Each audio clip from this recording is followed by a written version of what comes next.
Nous allons maintenant à Montpellier pour découvrir le projet en cours de conception qui s'appelle Le Sillon, le nouveau siège du Crédit Agricole du Languedoc. Le projet, vous allez voir, l'équipe a adopté une approche collaborative entre la maîtrise d'ouvrage, la maîtrise d'œuvre, les assureurs et les pompiers, ce qui a permis de valider des systèmes en conception très ambitieux. Pour nous en parler, nous avons Christophe Pouzol, directeur au Crédit Agricole du Languedoc, Amine Hassiane au Crédit Agricole Immobilier, Giovanni Salvador, associé chez Dream, architecte sur l'opération, et Philippe Bontemps, ingénieur responsable de la recherche et développement chez le bureau d'études Terrel. Je vais vous inviter à vous rapprocher. Oui, super. Bon, bonjour à toutes et à tous. Donc, je suis Christophe Pouzol et je viens vous présenter notre projet. Ce projet, ce n'est pas simplement un siège social d'une banque, c'est plus que ça. C'est à la fois notre siège social, bien entendu, où on va accueillir à peu près 800 collaborateurs, mais c'est également un écosystème sur l'agglomération de Montpellier, un écosystème tourné autour de l'innovation sur 3 sujets majeurs, les énergies renouvelables, la santé et la recherche un peu dans l'agro-agri au sens large. Donc c'est un projet qui a été travaillé en concertation avec la métropole et la ville de Montpellier. Et nous avions décidé de faire un concours international, un concours d'architecture, pour en faire une folie montpelliéraine. Pour ceux qui ne le savent pas, le maire de Montpellier avait décidé de relancer les folies qui étaient du 19e et 20e siècle en contemporain. Il n'y en avait eu deux de réalisés. Et nous, on est rentré dans ce nouveau programme avec le plus gros bâtiment qui sera fait dans ce cadre-là, puisque ce sera un bâtiment qui va faire 26 000 mètres carrés, donc c'est en face de la gare. C'est un budget d'investissement de 135 millions pour la caisse régionale. Alors je vous l'ai dit, avec une partie qui sera destinée pour environ 10 000 mètres carrés pour l'écosystème, 12 000 mètres carrés pour le siège, et le restant étant sur des locaux partagés, amphithéâtre, salle de réunion, espace de restauration, etc. Donc ce concours d'architecture, on l'a fait ensemble et on l'a travaillé avec CAI qui nous assiste sur ce programme.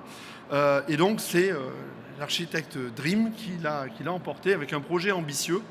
Et c'est vrai que naturellement, pour accueillir nos collaborateurs, pour accueillir autant de personnes dans ce bâtiment, on voulait qu'il soit à des normes environnementales et à des labels élevés, bien entendu. Et c'est dans ce cadre-là que ce projet aussi a été retenu. On n'avait peut-être pas mesuré toutes les contraintes que nous en aurions, mais on travaille avec une équipe soudée, motivée pour, je dirais justement, répondre aux contraintes qu'on a pu voir par ailleurs et l'importance qu'elles peuvent avoir. Et notre vocation, c'est bien évidemment de travailler sur ces sujets-là, à la fois pour ce bâtiment, mais à la fois pour l'ensemble de la profession dans la construction bois. Voilà, donc très vite, vous voyez ces 3 bâtiments. Je vous ai mis à peu près les effectifs, des bâtiments qui vont de R+6 à R+7. Un premier bâtiment totem que vous avez vu, c'est celui qui a une forme un petit peu... tout à l'heure, Giovanni dira le pourquoi de cette architecture. Et deux parcelles et 2 bâtiments qui sont quand même intimement liés les uns aux autres, avec une partie qui sera un peu l'accueil de ce site, la deuxième qui sera l'écosystème et la troisième, le siège du Crédit Agricole. Je vais passer la parole à Amine, donc, qui nous accompagne sur ce projet.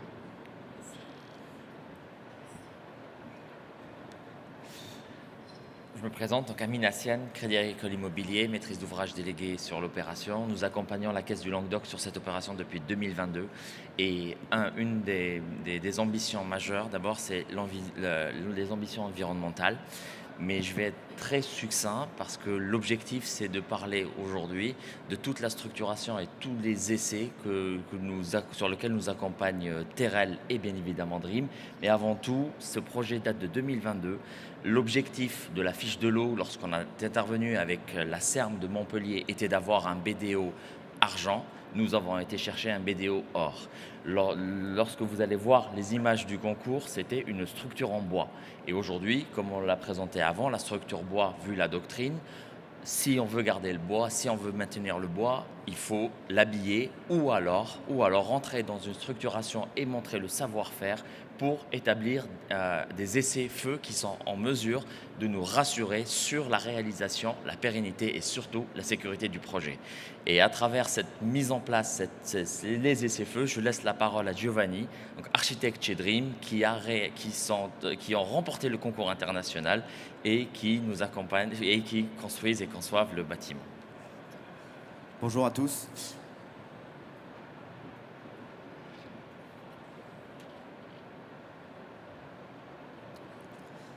Donc, le maître d'ouvrage, le Crédit Agricole, m'a confié un défi, c'est d'incarner par notre architecture ses ambitions.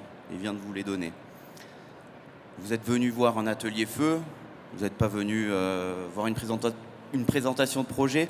Malgré tout, je trouve indispensable de vous resituer le contexte pour bien comprendre dans quoi va évoluer notre approche engineering, sécurité incendie, que va vous présenter Philippe juste après. Donc le contexte, c'est celui-ci. Vous avez le plan masse, un bâtiment, 3 îlots. Ici, vous avez juste les surfaces d'un plateau. On parlait juste avant de 26 000 m². Ce n'est pas seulement 26 000 m² de bureaux, mais bien de multi-activités, puisque tout le socle est en ERP deuxième catégorie, avec des types L, W, Y, donc des amphithéâtres, des restaurants, etc. etc. Donc c'est une première complexité. Les volumes ici, ce sont les volumes de structure bois. Voilà, grosso modo, je vais simplifier un petit peu. Et ici, vous voyez qu'on habille le bâtiment par des structures béton qui représentent 25% des surfaces et 25% de surface extérieure. Le Crédit Agricole, c'est aussi son héritage, l'héritage agricole. Le sillon, tracé par le labour, et notre interprétation. Donc on retrouve les lignes de ce sillon qui donne le nom au projet. Si on va un petit peu dans l'arrière-pays, on retrouve les cosses érodées et taillées comme ça, qui nous permettent de créer les entrées de ce bâtiment. Donc tailler notre façade en pierre de Beaulieu, carrière qui se trouve à 15 minutes du site. On va un peu plus loin se balader dans les gorges, le cœur d'îlot du projet. Et ce cœur d'îlot s'inscrit aussi, comme ça a été dit en présentation, en introduction, dans la folie montpelliéraine. Mais attention, on parle ici d'une folie un peu intimiste et non exubérante, puisqu'on la conserve au cœur d'îlot. Je voulais vous montrer ces images pour vous voyez la complexité un petit peu de ce qu'on vient accrocher sur notre bâtiment en bois. On prend un peu de recul. Alors je ne sais pas si avec le contre-jour vous voyez bien. Un peu de recul pour vous montrer l'ampleur du projet, les 3 îlots. La coupe type. 2 niveaux de sous-sol. Un socle, un rez-de-chaussée double hauteur en béton, habillé d'une façade en pierre, sur lequel on vient poser les 6 étages de structure mixte bois-béton et sa façade en bois. L'image, je viens de vous parler ici plutôt de l'aspect extérieur, très minéral, de la pierre, du béton. Vous voyez ici l'ambition du maître d'ouvrage incarné à l'intérieur avec son bois visible, donc les bureaux. Ça me permet de faire une transition à Philippe qui va nous décrire comment, dans notre approche donc de maîtrise d'œuvre, mais aussi tous les extérieurs au projet, les AMO qui nous accompagnent, le CERIB, notre bureau de contrôle, le maître d'ouvrage. Donc comment ensemble on détermine une stratégie d'engineering sécurité incendie pour conserver et livrer cette image. Philippe.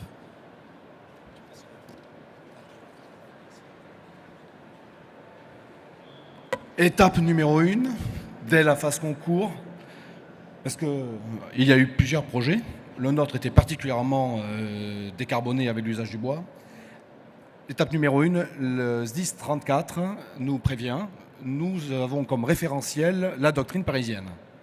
On a échangé et nous, on a apporté certains arguments qui finalement les ont convaincus pour dire on est prêt à regarder avec vous une ingénierie de sécurité incendie adaptée pour y arriver, à garder ce bois à apparence en sprinklage. Étape numéro 2, il faut toutes les compétences autour de la table. Donc, d'entrée de jeu, la maîtrise d'ouvrage a bien compris la situation et a missionné toutes les personnes qu'il fallait, engagées, en conscience du travail qu'il allait falloir conduire.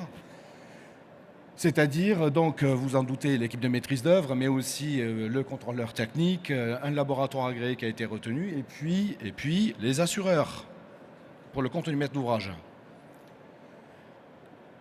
Étape numéro 3, une fois qu'on a tout le monde autour de la table, pour moi, cette image, c'est celle que je vis, c'est celle que je pense qui est valable pour encore aujourd'hui la situation de la sécurité incendie, c'est qu'on a tous nos représentations, nos inquiétudes, nos compétences, et que c'est bien l'amalgame et la communication de tous les gens autour de la table qui permet de voir l'éléphant et pas autre chose. Et l'éléphant, dans le cadre de notre projet, c'est les objectifs de la sécurité incendie et pas autre chose. Concrètement, je ne vous donnerai pas les détails, j'ai pas le temps évidemment. Il me reste 3 minutes 40. Mais ça veut dire passer en revue avec tous ensemble, mais en particulier les I-34, passer en revue tous les objectifs de sécurité incendie, étape après étape.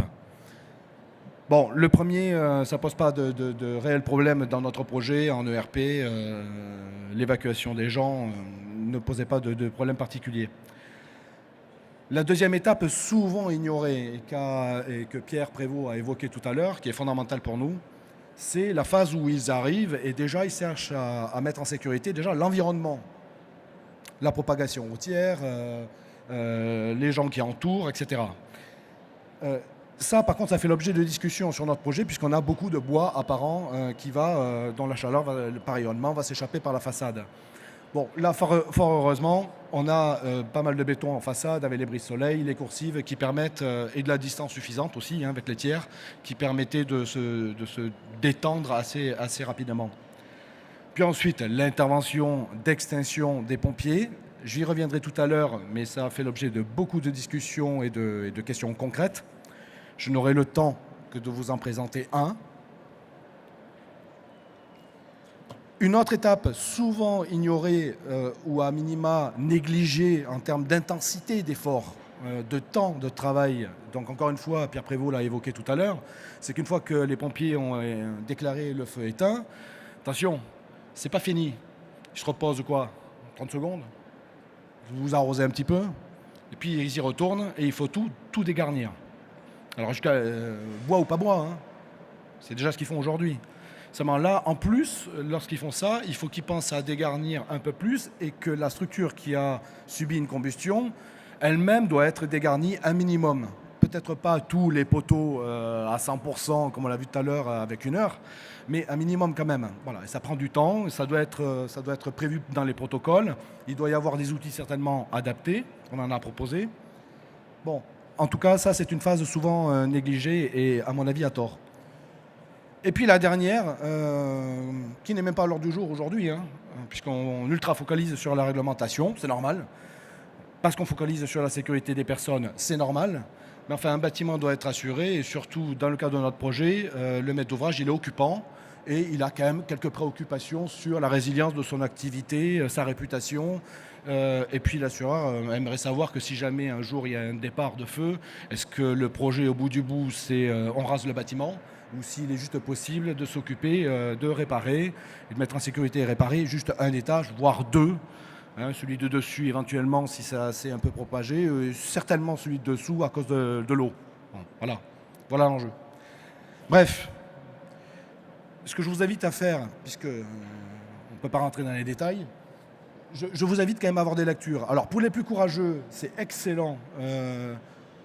Les rapports sénatoriaux de 1974, en plus, ils sont écrits avec un joli français, voilà, par rapport à aujourd'hui, n'est-ce pas? Donc, pour les plus courageux, je vous invite à le lire, c'est passionnant. Plus proche de nous, si vous savez lire l'anglais, Grenfell, il y a une quantité incroyable de documents extrêmement bien faits, riches. Je vous invite à les lire aussi. Pour les plus pressés, plus courts, plus pragmatiques, je vous ai mis les deux là que je trouve extrêmement intéressants. C'est 30 €, je crois. Ça, ce sont des images de formation des commandants d'opération, des chefs d'agré, qui permettent, avec des schémas, parce que ce sont des gens très pragmatiques, ils n'ont pas le temps de lire de la littérature quand ils interviennent, ça permet de comprendre un petit peu ce qu'ils font, voilà, et de mieux comprendre ce qu'ils attendent. Voilà, 39 €. Et ici, gratuit, tu en as parlé tout à l'heure, Mona, exceptionnel. À la fois par son aspect synthétique, pragmatique, mais aussi de reconnaissance, parce que les assureurs anglais l'ont validé, soutenu, et les services feu aussi. C'est vous tapez sur Google ou un autre moteur que vous voulez, Mass Timber Insurance Playbook, c'est juste fabuleux. Voilà, et c'est court. Bon, alors, je suis déjà en retard, bah oui, 6 minutes. Ça, c'est le programme. On s'en moque. Hein. Les ingénieurs, ils travaillent tous les jours avec des programmes très lourds. Hein. C'est notre boulot. C'est pas le sujet. Le sujet qui nous intéresse à tous, c'est que là, il n'y a pas que des simulations, des calculs, des procès-verbaux. Non, c'est qu'il y a des essais en feu naturel. C'est ça qui est pénible. Le but, c'est que demain, on puisse faire ces projets sans se projeter en disant il va falloir que j'inclue dans mon planning et dans mon budget des essais-feux. C'est quand même l'enjeu collectif. Bon, ben là, on a la chance d'avoir le maître d'ouvrage qui nous soutient pour gagner du temps. Parce qu'on ne va pas attendre 3 ans les résultats de Safety et Safebois hein, pour ce projet, évidemment. C'est que, donc, ils soutiennent la démarche. Ça tombe bien. Ces essais-feux, ils sont sur des procédés qui sont totalement standards. Donc, on pourra réexploiter. On est bien d'accord, vous n'êtes pas des industriels, vous n'allez pas poser d'accord, vous n'allez pas le mettre dans un coffre-fort. Voilà. Donc on va pouvoir en faire profiter toute la filière de ces résultats, de ces photographies, ces vidéos, etc. sur les 3 essais. Donc on en a 3. Le premier ici a déjà eu lieu en décembre. C'est une étude comportementale sur les différents systèmes constructifs qu'on avait imaginés. En avril, donc très bientôt, des poteaux chargés. Et en juin, une cellule complète pour vérifier la résistance au feu, le comportement du plancher, de la poutre et de la façade qui est encapsulée. Donc voilà la maquette qu'on a soumise à l'essai en décembre. Il y a une partie bois-bois et il y a une partie bois-béton. Parce qu'en attendant qu'on valide donc le comportement, on voulait être sûr d'avoir un plan B qui se comporte bien et pas se retrouver sans solution. Donc on a mis un poteau bois avec une poutre béton et une version bois-bois avec différents détails, un joint intumescent, 2 joints intumescents, etc. pour avoir vraiment une analyse comportementale différentielle. Voilà. Sur les 60 premières minutes, tout va bien. Avec le bois, il n'y a pas de problème, 60 minutes. Même quand c'est l'enfer et que ça dépasse 1100 degrés, là, le schéma qui nous vient avec la couche de charbon isolante, pas de problème, elle fonctionne super bien. Voilà. Tout le reste vit un enfer au milieu des 1100 degrés pendant une demi-heure, 1 heure. Le bois, lui, il est tranquille. Le problème, c'est après. Donc il y a l'auto-extinction, évidemment, qu'on attend tous. Et ça se voit dans la photo. Hein, sur la photo, c'est quasiment noir. Donc on imagine que c'est terminé. Non, le sujet pour nous et les pompiers, c'est ce qui se passe après. Donc là, vous avez le graphique. Donc à partir de 1 heure jusqu'à 180 minutes, donc 3 heures. Et encore, hein, on a laissé brûler encore. Et le sujet que vous voyez mal, je pense, avec la lumière, là, c'est les feux couvants, voire flammes couvantes aussi, enfin les flammes dans les interstices qui arrivent. Tant pis pour la photo, vous ne voyez pas. Et le problème, c'est leur évolution. C'est-à-dire qu'on ne peut pas se permettre de laisser un feu couvant dans la structure porteuse se développer tranquillement, évidemment. Donc, ce n'est pas un problème en soi, en fait. Ça arrive toujours.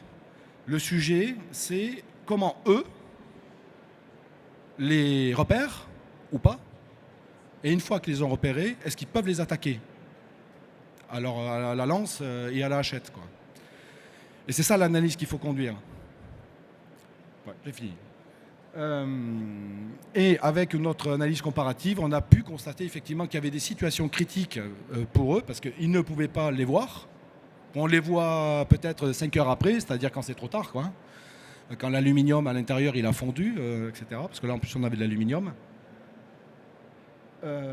Donc le voir et puis donc pouvoir dégarnir. Donc on a des photos, des vidéos avec des opérations, avec les hachettes pour montrer ce qu'il était possible de faire ou pas. Parce que quand ils vont mettre dans l'assemblage principal des coups de hache pour vérifier que tout va bien, on est quand même sur un élément de structure primaire. Faut un peu de courage, quoi. Et dernière diapositive sur ce point-là, parce qu'on a eu beaucoup d'enseignements. Hein. Je vous ai expliqué. Hein. J'ai le temps de vous avoir parlé juste d'un sujet, d'une question concrète, pratique. Là, j'ai juste mis que ce n'est pas juste une question de lubie personnelle ou du SDIS 34 avec qui on discute, parce que le sujet des feux couvants, smoldering, and so on, est un sujet qui mobilise en fait dans le monde entier la construction bois là. Voilà. 2023, 2024. Ce sont des extraits de photographies et de rapports de publications américaines, néo-zélandaises, peu importe, d'industriels ou pas, qui se préoccupe en fait de, ok, une fois au bout de 60 minutes, qu'est-ce qui se passe? Est-ce que le feu couvant pénètre? Est-ce qu'il a un effet sur la résistance? Est-ce qu'on peut le traiter? Voilà. Donc ce n'est pas qu'un sujet pour notre projet. Et évidemment, on a trouvé des solutions. On reste en bois-bois, on ne passe pas en bois-béton sur le poteau-poutre. C'est juste que pour un projet de 28 mètres en zone urbaine dense, sans sprinklage et tout notre bois apparent, on va peut-être faire des assemblages un peu adaptés en bois-bois. Voilà, merci.